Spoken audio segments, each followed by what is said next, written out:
வணக்கம் மக்களே, எங்கள் மாட்டுக்கு வச்சுருந்த வைக்கோல் எல்லாமே காலி ஆகிடுச்சு. அதனால் வைக்கோல் கட்டுகள் வெளியிலேருந்து நிறைய வாங்கிட்டு வந்திருந்தோம். அந்த வைக்கோல் எல்லாமே அப்படியே வச்சுட்டு இருந்தால் மழையில் வேஸ்ட் ஆகிடும், மாடுகள் சரியாக சாப்பிடாம போயிடும் அப்படின்னு சொல்லிட்டு இன்றைக்கி அது எல்லாத்தையும் பிரித்து ஒரு போராக போட்டலான்னு வந்திருக்கோம். இந்த போர் போடுறது எனக்கு தெரியாது, அதனால் எங்கள் தாத்தாவை கூப்பிட்டு வந்திருக்கோம் போர் போடலான்னு சொல்லிட்டு. போர் போடுறதுக்கு முன்னாடி இந்த வைக்கோல் நல்லா காஞ்சிருக்கா அப்படின்னு சொல்லிட்டு ஒரு டைமுக்கு 2 டைம் நல்லா செக் பண்ணிக்கணும்.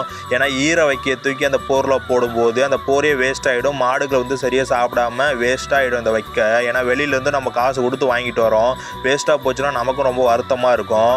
அந்த தாத்தா தான் அந்த வைக்கையை போர் போட்டுட்ருக்காரு. அதுக்குள்ளே எங்கள் குட்டி பையன் எங்கேருந்தோ வந்துட்டான். நானும் போர் போடுறேன் அப்படின்னு சொல்லிட்டு அவனும் மேலே ஏறி அந்த வைக்கையை உதறிட்டு இருந்தான்.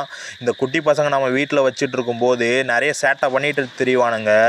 இந்த மாதிரி உங்கள் வீட்டில் ஏதாவது குட்டி பசங்க இருந்தானுங்கன்னா அவனுங்களும் இந்த மாதிரி சேட்டை பண்ணுவானுங்களான்னு சொல்லிட்டு கமெண்டில் சொல்லுங்கள். இதே மாதிரி போர் போடுறதுக்கு உங்களுக்கு தெரியலன்னா நீங்களும் கற்றுக்கோங்க மக்களே. நன்றி.